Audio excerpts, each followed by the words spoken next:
This is the Hilarious Society. Laugh about it, laugh about it. It's the most uncontrollable podcast in the world. And we got our boy in the building, Cam, Camel, Will, Willie, Billy, Bob, Joe. We call him Cam though. Cam, thanks for coming on the podcast, brother. Thanks for having me. Thanks for having me. Hell yeah, dude. This guy's a fucking beast. I feel like he's going to drop a lot of knowledge for you. One of the most genuine, hardworking, loyal guys I've been around since I come to San Diego. And glad to have him as a part of our friend group. So, and then of course... Don't drop a tear. And then of course Caesar, the co-host of the action. So, anyway, we're going to get into it today. Just pretty chill, just chopping it up. Boys being boys. I feel like this is a little trio, the 5'8 squad. Hoodlums of hoodlums. Hoodlums of hoodlums. We all work together, work out together when I don't sleep in, which you guys can cook me on that later.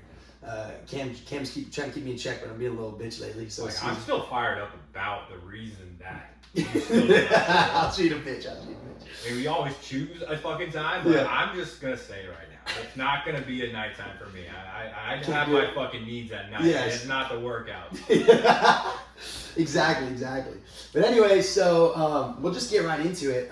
First things first, Cam. I guess you can tell a little bit about like your life story or how you got to San Diego, I should say. Gotcha. Go from there, I'll start as a little spiel. Yeah. Short story all. California boy in the Northern Cal. What city though? Yeah. That was Runner Park for me. Yeah. But I grew up fucking wild all the way till 22. And that's when it all fucking just flopped itself over. Yeah. But I mean, it's a hell of a life to live up there, and definitely learned so many damn lessons. Yeah. Things that actually like conformed me to how I was gonna be today. Mm-hmm. Lessons that I didn't think were gonna compact onto many other fucking lessons that compacted onto now. Yeah. But overall, that was probably the most golden time of my life before I went to Chico. Right. That was a premier goal. That was like you went to Chico? Yeah. Oh no shit! I went to Chico. I didn't go there for school. Yeah. But you went to work and party. Yeah. That was probably the best thing that I got to go to Chico for. Yeah. But overall, I mean, that's why I left Arizona for a year to go do motorcycle training there, get my fucking license there, and then went from job to job for like 3 different places. It didn't really pan out, but still, I at least got to enjoy actually like doing something I loved. Yeah. I miss it all the time, but had to keep on fucking rolling out. Yeah. And now, after that, it was on to construction after construction. And then at some point at 22, I had something that really clicked in my head that just flipped everything over. I said, you know what? I need to straighten out. Mm-hmm. What the hell could I do? And some dude came up to me and was like, you think you can do Navy? I'm like, bitch, let's go. Yeah. Tell me I can't do something and it's going to happen. Yeah. And luckily he didn't say that, but I mean, in my mind, I'm like, he said, I bet you can. I'm like, well, fucking double down. Yeah, right? Yeah. I won't pass it on to the next person. Double down. Yeah. So I did that for 3 years and then got out and literally said, all right, where's it going to be, Alaska or San Diego? Mm-hmm. Whoa. I know, right? Alaska, right? Yeah, I was going to say. Because I had a cold ex. Oh, yeah. That got me good, but still love her to this day because she actually changed a lot of what I was doing out there, and actually, instead of the way of like how Navy gets you to like do things like a certain way, like you got you disciplined, she got me fucking with discipline to fucking like how to fucking take care of my home, and like a lot of things that she taught me is definitely just like it definitely conformed to now. Oh yeah, dude. And where I go into like now being in San Diego, man, a couple of years out here, I mean, it's something else. Like talk about a fucking microdose of fucking crazy life. Microdose. It's a macro dose out here. Yeah, one day at a fucking time. Exactly, dude. What's your favorite part of San Diego? Yeah. We know the answer, but tell everyone else. Oh yeah, favorite best part? It must be a beach where the moonshine flows. Of course. The beaches are amazing here. Yes. God, yes. Damn. I mean, I'm lucky to have at least the privilege of working there and getting fired from there, but I mean, you can't just help yourself sometimes at certain points, but I mean, dry bars are dry bars. They got their cut lines. Yeah, exactly.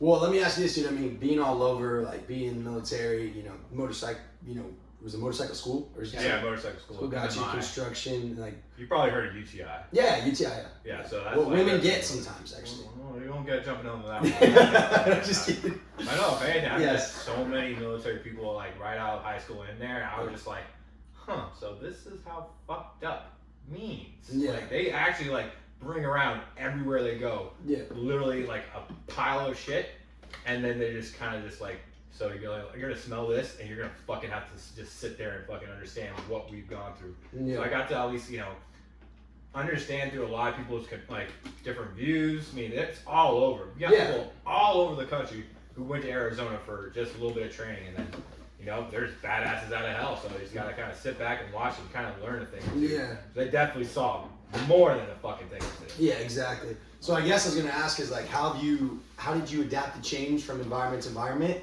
And like, what are some good tools that you kind of learned like in any new environment? Because I can imagine like being in the military and the Navy, like that could be overwhelming at first. Coming to San Diego, that could be overwhelming at first. Getting through a hard breakup, that can be overwhelming, right? Like obviously life's gonna throw curveballs. So what are like a couple things that you do to like be able to adapt to change? Gotcha. So it never really started at any points of those times. Mm-hmm. So I guess I was fortunate enough, but at the same time, like I had a family where we moved around all the time, Mm-hmm. and it was just seeded into my like mentality that never get comfortable in one place because you never know when the last day there is going to be like, oh, got up and go. But that definitely got me into always knowing like if we're going to be here, we're going to be there for like a year or so. Get ready for the next year because we're going to be in somewhere else. Mm-hmm. So that was always already kind of like just trickled on to everything that was going through. So being ready for it, you're never really ready for it. You just gotta know yourself as like, hey, I have a backpack. What am I gonna need? God damn it, I have a big ass bed that won't fit in my backpack. Let's go figure out the truck. Crap, we're still on fucking auto loans. Crap, next thing another. But that's the thing. Like it was like a smack to your fucking face to know like each day you wake up. We got a short amount of time to do shit. Is this real quick? Is you talking about the Navy? No, this is before the Navy. What are you like, referring to? Right now to fucking how I was growing up. Oh, okay, like yeah, life. Yeah, like, yeah. Okay. Before I got into all types of things that like actually stricken me out into like great discipline. Yeah. But it was never to like learn just right off the bat. These things you gotta learn off, your own stride. You have to figure out in your own way, like how can I be comfortable with this today? Mm-hmm. But eventually you just know yourself, like it's just it's a day where you wake up and you stay comfortable. If you can't be comfortable with it, figure out a way to get yourself back to being comfortable. Yeah, exactly.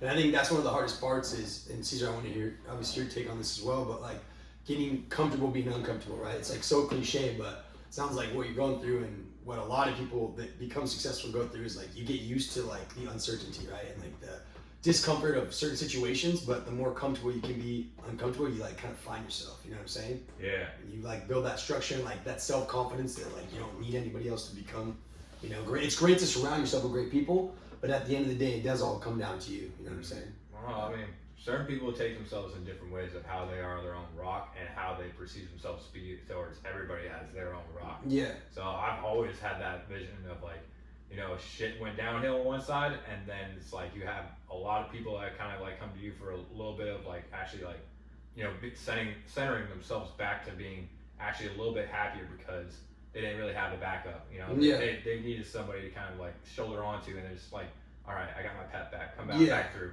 I was literally that. I was a little bit of fucking happiness to their fucking not happiness. Yeah. And literally every time I won that battle, whenever they came around with some shit, I could fucking flip that in a fucking instant. Yeah.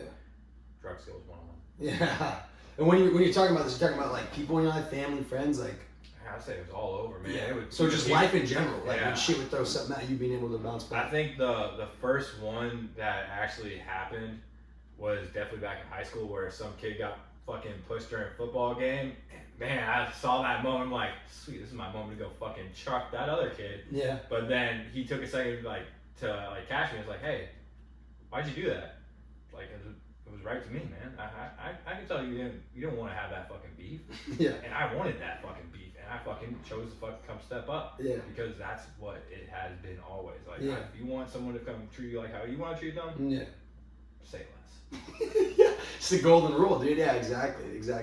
And I think too, like, there's like so many good points you just dropped there, but it's like at the end of the day, you have to be accountable to yourself. Like, life's gonna constantly like kick you in the fucking face, right? You have to be able to adapt.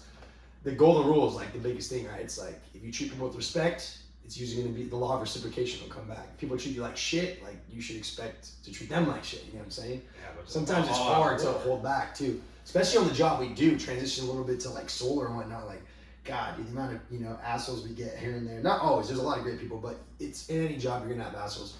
And like I've gotten some crazy people, you know. I'm sure you guys have both of you guys have gotten some psychos in the past, and just being able to have that like mental composure where you're like, you know what, you never know what someone's going through, right? Like I do try to give the homeowner the benefit of the doubt, right? You knock a door. I've knocked doors where the dude's like, dude, my wife died yesterday, or my wife's anniversary is yesterday. She died last week, or I'm going to my son's funeral, right? And you feel like a piece of shit, right? But then you have other times where you knock a door and they're like, dude, we're literally barely getting by. Like this is gonna help us save so much money. So when you break it down to like things aren't personal with you, people are just going through shit.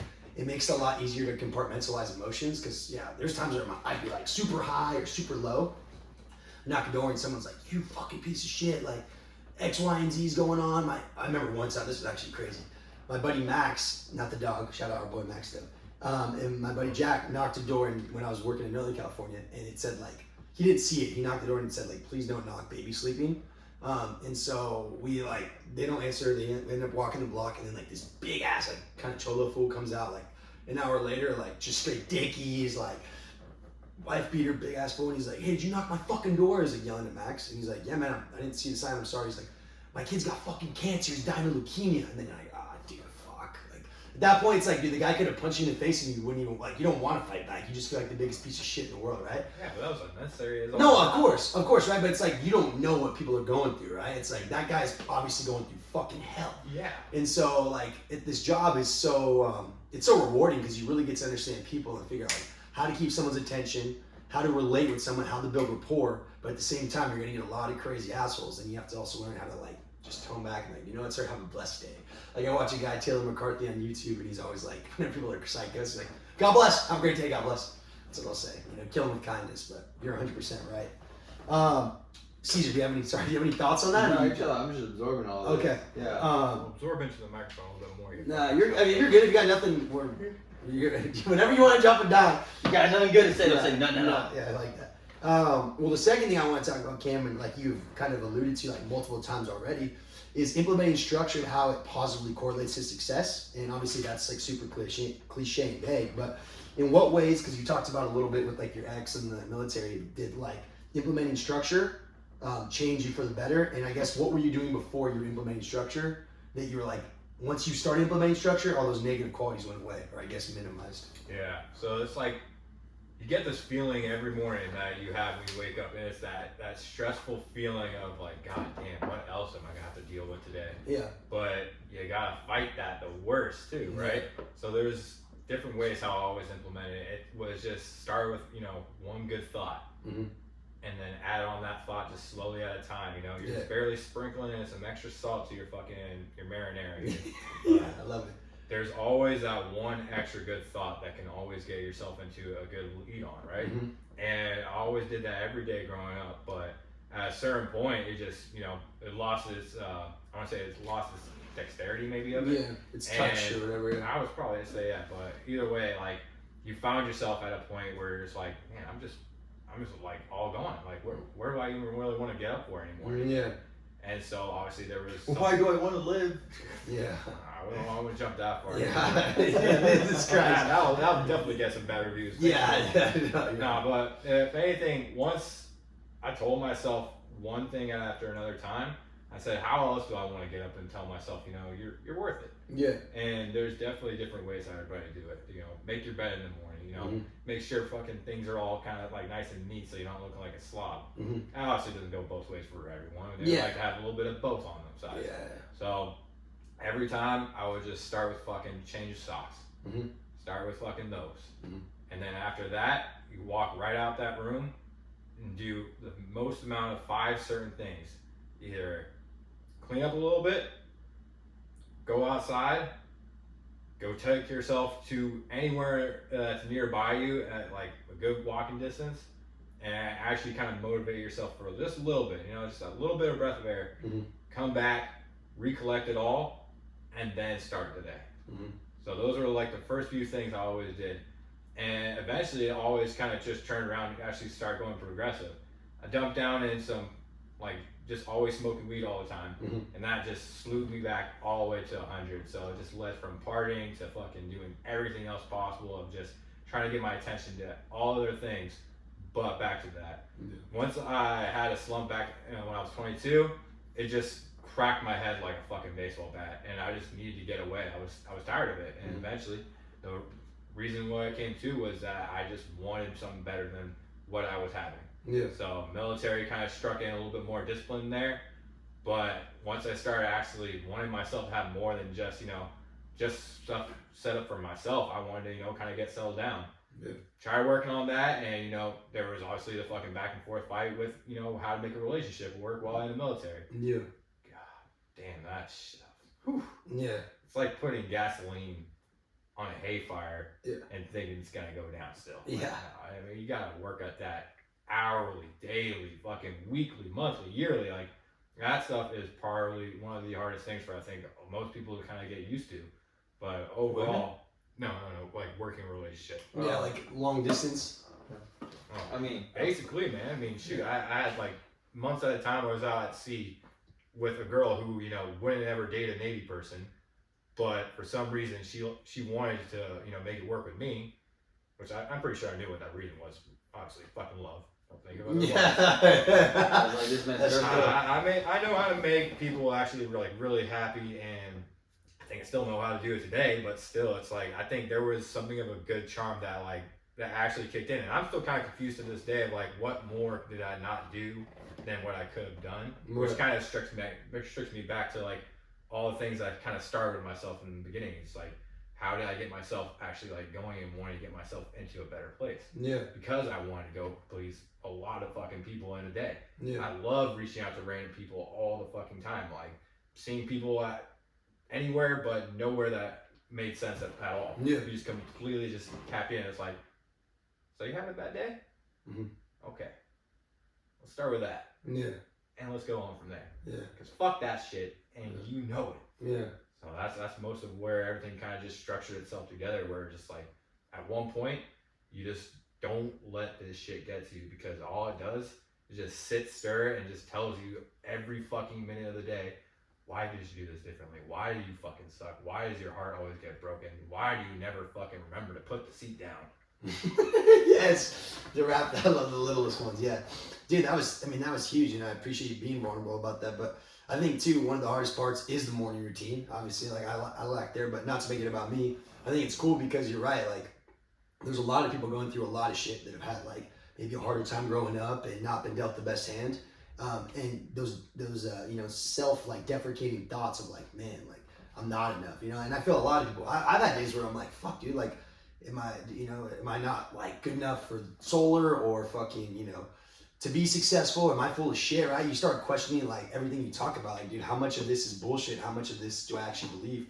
And you're 100% right, dude. It's like you have to get just those little wins, like start with a positive thought, like replace a negative thought with a positive one, which is so much harder said than done. But instead of being like, fuck, dude, I don't know if I'm gonna make it, being like, you know what, dude, I'm actually pretty confident. Then from there, being like, I like what you do with the socks. Which is like, you do that little task of cleaning, like I always make my bed, and you feel a little bit more confidence, right? Mm-hmm. Then for you, like you go and take a walk. Like for me, I take a cold shower. Like you do something that's like gets the body moving, right? Or in a state of like movement, because movement creates like momentum, and momentum can create confidence. And so it's cool because when you go on that walk, you're allowing yourself to like clear some thoughts out, and you're smart too by not overhyping yourself up with motivation. Because I've also had it where you get motivation fatigue, where you're just listening to so much fucking positivity. There's nothing wrong with positivity, but there comes a point where like, there's too much of this shit. Like, I'm burnt out. So you're right to like take a nice fine salt amount and be like, all right, like I'm good, I'm worthy, I'm gonna be successful today, and then boom, then you come back in and you can start your day. And I know, I can only imagine for a lot of people out there going through similar stuff, like, I can relate to a degree, but obviously you've lived a lot, like more experienced life than I have.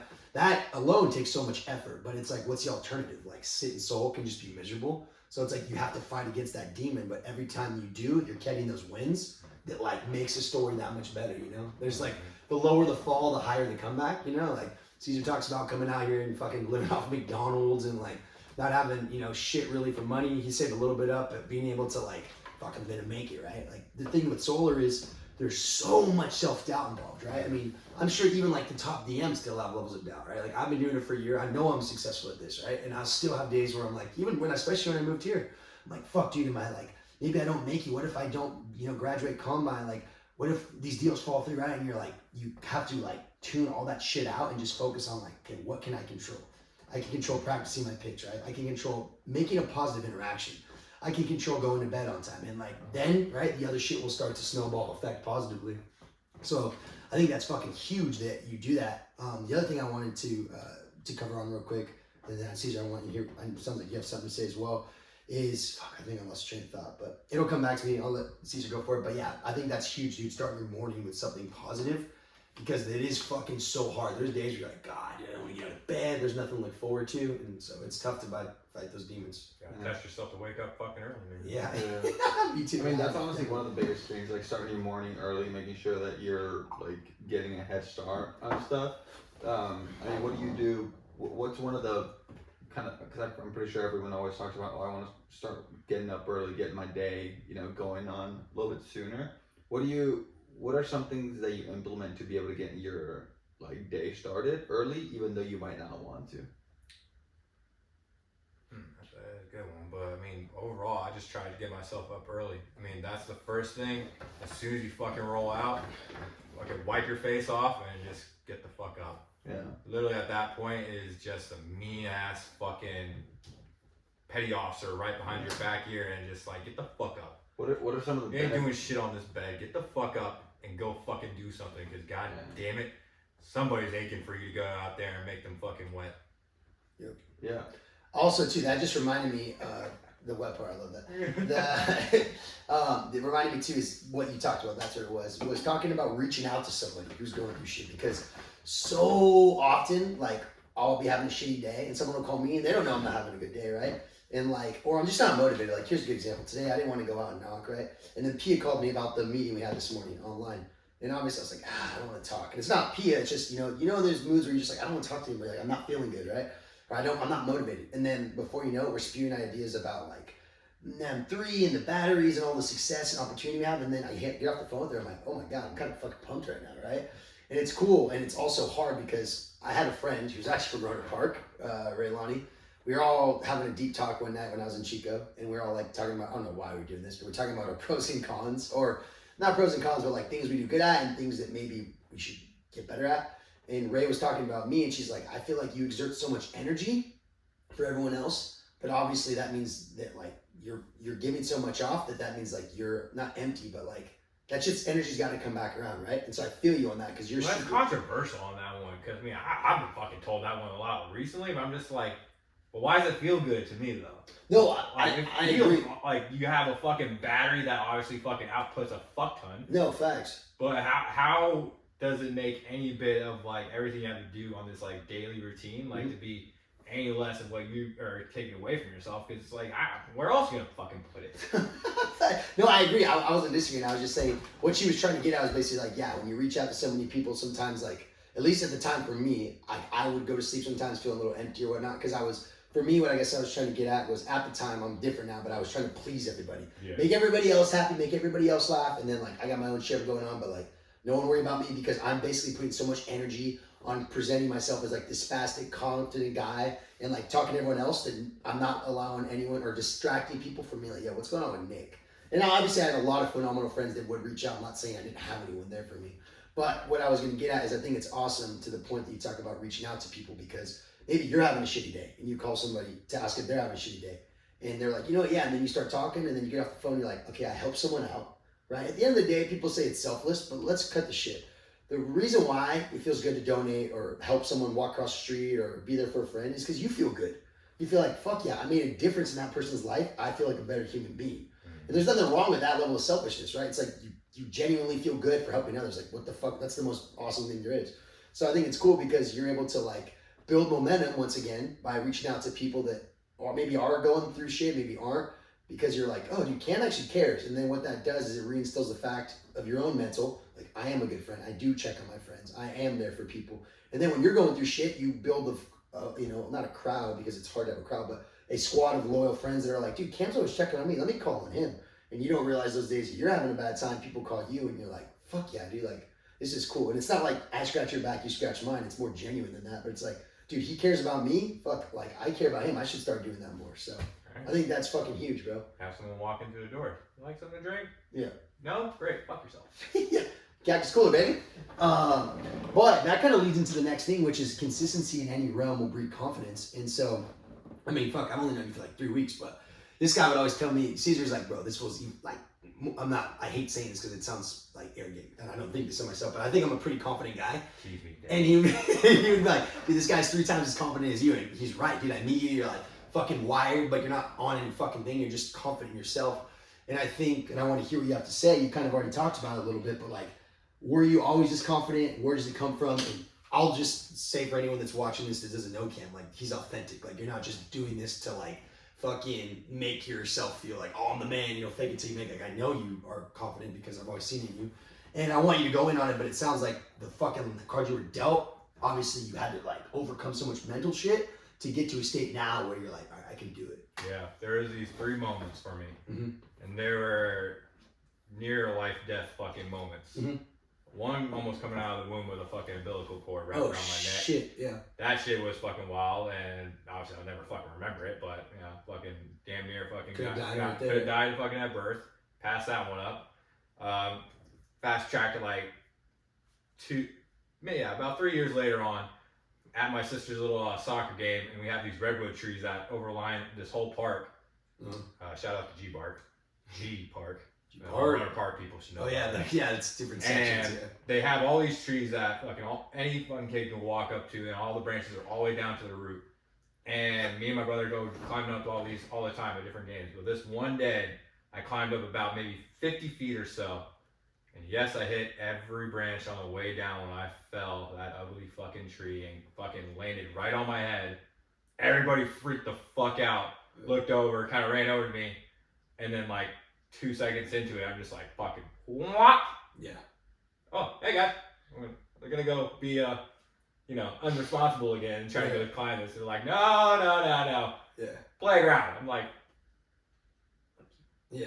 So that was another one. Which I kind of like it, but at the same time, yeah, I mean, almost probably could have snapped my neck as a kid, but strong enough fucking head. Irish people are lucky.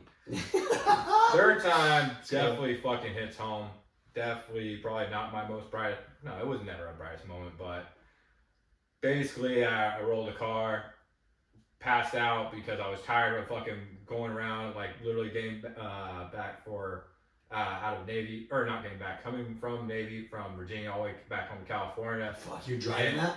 No, I didn't drive that. I flew back. But okay. I was having a long day. I was exhausted, man, and literally like 11 at night, driving back to Windsor from Petaluma, and just tired, man. Fucking went off the fucking side of the road. Wake up and like, oh man, yikes! All right, let's fucking hop out. Hopped out, fucking scrambled up to the ground, up to the road. Looked back, I'm like, oh shit, that's like 4-6 feet down. Like this is a steep hill. Mm-hmm. Glad I fucking got away from this. And then later on, I'm just like, crap. That was almost life or death. Yeah. And fucking still kind of cracks me today, where I'm just like, man, luck literally is running the fuck out. Yeah. So a lot of the time I still take granted for is literally how much I really enjoy every day and how much time that I still fucking have here. Yeah. So that's where I literally get probably most of my fucking, all my ambitions from, is that like, I've been so lucky through so many different events that literally I impress a lot, or I perceive everything in literally just small amounts of time, but I'm not letting back any bit of it. Like, it's all go or no go at all. Love that. Yeah, it's fire, dude. I mean, Irish people, man. I'm according to this. No, I forget who has that saying, but it's actually essentially the way that he lives is that every human has 2 lives, and then the first one ends when you figure out you only have one. It's everyone has two lives. One is the day you're born, and the second is when you figure out why you were born. Yeah, mine's at 13. Yeah. 13 reasons. 13 reasons why? Yeah. Well, not why, just 13 reasons. Oh, yeah. Because, I mean, that's just already my lucky number. And, obviously, number 13 is not supposed to be lucky, so. Hey, Legacy 13. That's actually where that was where I live. But Ray lives in Legacy 10. But yeah, I think that is such a good quote. It seemed like, the thing I always use, I hate using the word cliche, but like a lot of times, right? Like it is cliche shit, but it's, when you really understand it, grasp, and like internalize some of these quotes and ideas, it like, fuck, it actually does hit home. So yeah, like Caesar, you're talking about, yeah. everyone is born, but then you figure out why the fuck you're born, right? And some people will die, literally live 100 years and never live a day in their life, you know? Like Goggins talks about, he's like, dude, there's people that are 97, and yeah, they've lived, but they didn't really live. They didn't do anything that was worth the risk or worth, you know, looking back on it like, fuck yeah, I did it, you know? And like, go ahead. Wise man. Everyone Everyone dies, but not everyone lives. Yeah. Oh, Drake. Everyone dies, but not everyone lives. Yeah, that sounds banger though. Yeah. But yeah, no, 100% is like finding your purpose and understanding what it is. And like I said, I think that's the hardest part of life. Like especially getting out of college, kids are like, you know, getting in all this fucking debt and. We're gonna run down fucking memory lane for everybody on their fucking life, fucking memories. Right. And like I said, there's nothing wrong with school, but a lot of people they get out and they're like, you know, petrified of like, what the fuck am I gonna do in this world? And do I even want this career? And I think at the end of the day, it's like if you're going towards something that makes you happy, no matter what the fuck it is, like you'll figure it out. You just get that fucking creative idea in the back of your head started on though. Like I liked fucking speaking up on people to get themselves like you know good and creative. Do that fucking creation shit in your mind and fucking perceive it a little bit. Yeah. Don't ask for fucking handouts though. Oh, facts. Everybody's gonna look at you like the fucking most sidewinded motherfucker ever. Like, well, I gotta tell you everything. Like, nah, man, figure this shit fucking out. And that's what it makes it so much more rewarding too. Is like when you go get it out the mud for yourself. Like you said, like people aren't gonna give you handouts. Now it's cool to surround yourself with people like you know like having you guys, right? Like you guys aren't giving me handouts, but like. If I have a question or we want to work out or accountability, right, it's good to have you guys. At the end of the day, it is you versus you. But with that being said, if it's you versus you, but you have other people on the same journey as you, then you bring each other up, right? It's like imagine helping someone up the rock. Like, fucking, we're all trying to get to the top, but like, I'm head down, this rock's pretty high. Caesar, give me a hand, pull me up, right? Cam, fucking help me out here. And it's like, you honestly blaze your own path. But if you have people going on that same path as you, the path becomes more manageable because you're like, dude, we're all going through shit right now, right? We're all going through doubt, finances, fucking breakups, uncertainty, anxiety, but it's through pushing yourself that you find that other limit, and then you see other people like, oh fuck, you're going through the same shit I was going through? Fucking high five, like let's hang out, you know? And then the last one I want to talk about here, dude, is, and this was actually yours, so I think it'll be good, is so how to handle a mental breakdown. You don't have to go in too much depth about the breakdown if you don't want, but basically how to handle it and like overcome it, I guess. Yeah, no, that was probably the hardest thing. Yeah. And unfortunately, this did fucking happen in the military, but nothing ever about military even broke me down the littlest. Yeah.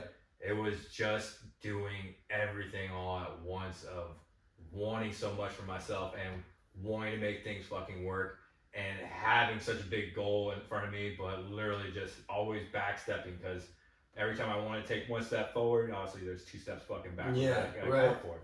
And literally, it smacked me all at once, and things were just going so downhill.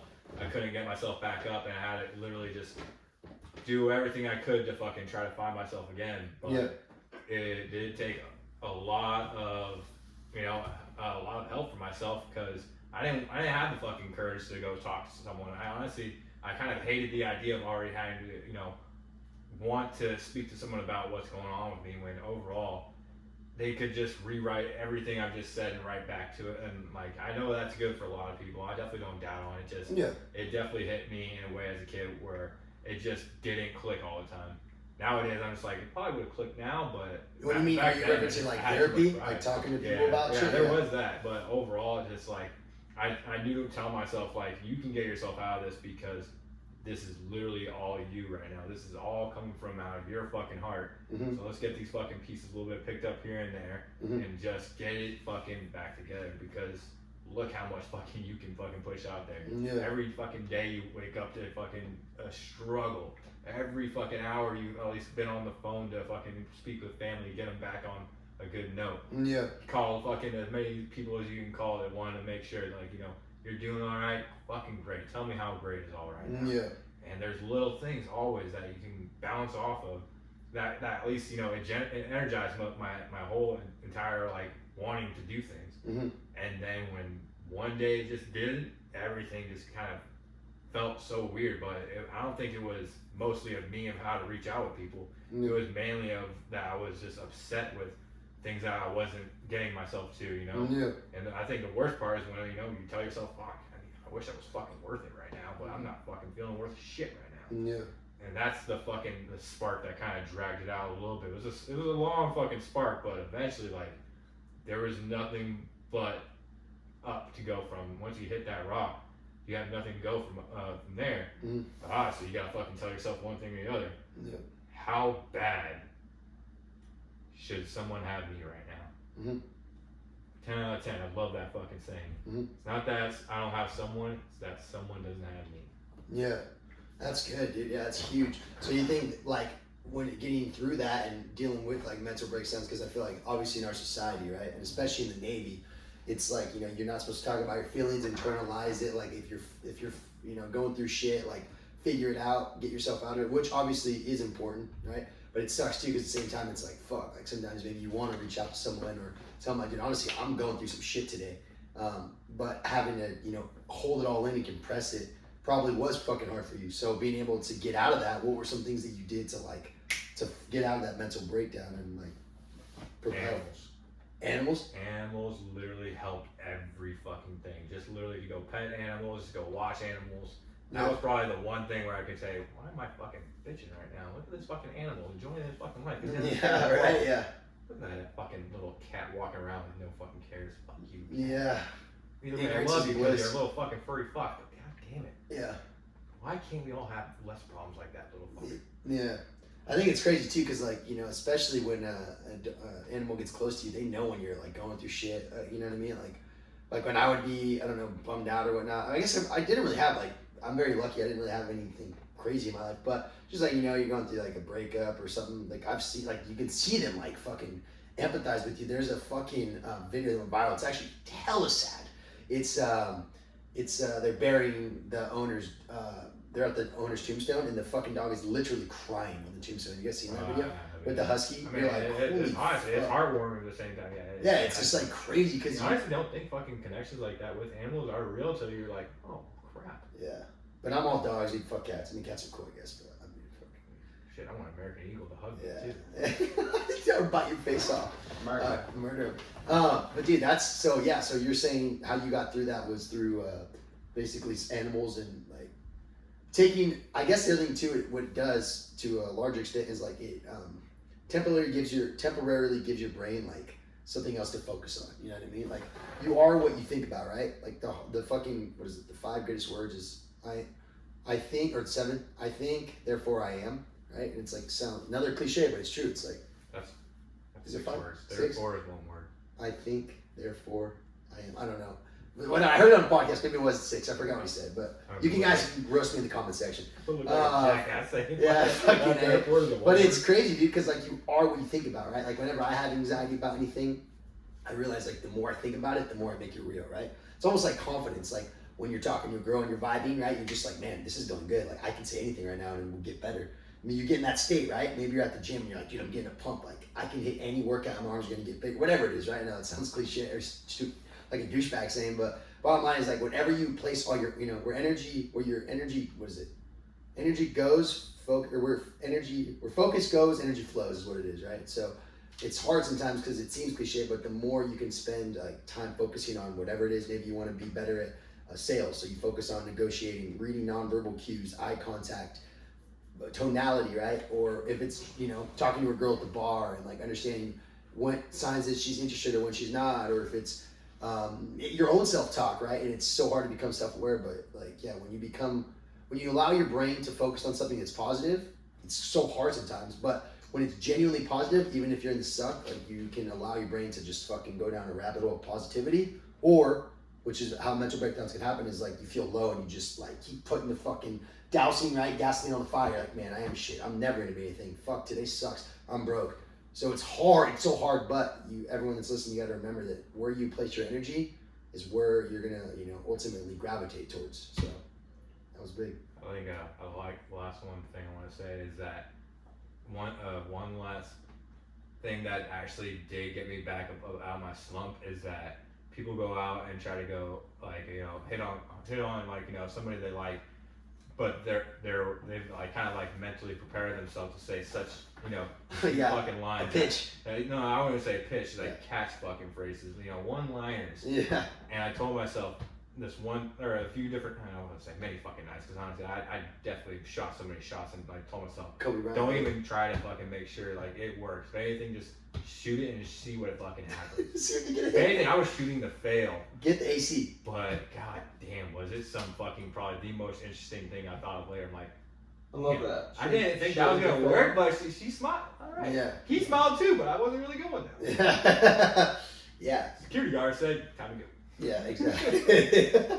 That's, I mean, it's crazy too, because when you break it down to like even sales, right, or solar, it's like every aspect, right? Like if you feel nervous on the doors, just apply that same nerves and or that uncertainty to the bars, right? And who knows where you could, whatever your intentions are, that's between you and yourself. But like, yeah, like you're right, dude. It's like piecing pieces together of success, right? It's like no one goes up to a girl one time for the first time in their life and takes her home, right? Or ends up dating her or marrying her. No one goes to their first store ever, like, don't get me wrong, and like gets the lead right there, goes in, closes it up, and installs, right? It's like it takes, no one goes to the gym and fucking lifts one weight and gets ripped, right? No one reads one book and is, fucking financially literate. Nobody goes to the right drug dealer and gets exactly. Yeah, exactly. But bottom line is, yeah, like it takes practice and it takes like failures to become successful. But, another thing is like, you don't ever really fail unless you quit. Because if you fail and you continue to go, then you'll learn just ways not to do it. Like failure will teach you more than success. Because when you're successful, you could have got, let's say, 80% of the deal right, but you fucked up on 20%. But you're not going to know where you fucked up because you're like, oh, I got the deal. It doesn't matter. But if you fail, you could be like, oh, what could I have done better? Like, oh, I could have said this. I could have done that.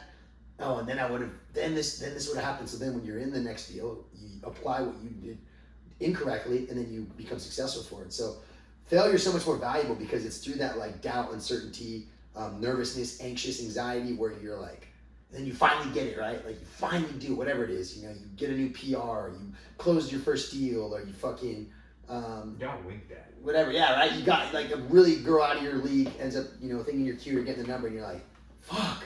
This is so much more worth it, right? Because if everyone could have it, it wouldn't be worth it. There's way more anxiety for the after. What do I say now? Yeah, like, fuck. Shit. She's I'm coming. interesting. I already said that. Yeah, exactly. But dude, I really appreciate it, Cam. Like, dude, you dropped a lot of insight. I think you kept it super vulnerable, which I know is hard to do, but I appreciate it. I know there's a shit ton of people that would actually be able to get value from it, because a lot of time it's just us talking about like success and follow your dreams, and that's all great, but the real reality is a lot of people are going through shit that we don't talk about. So I appreciate you being deep and opening up, because it's cool, dude. It's hard, but it's cool because a lot of people aren't going to be on the podcast or don't speak about these things, so it'll inspire others. So thank you, brother.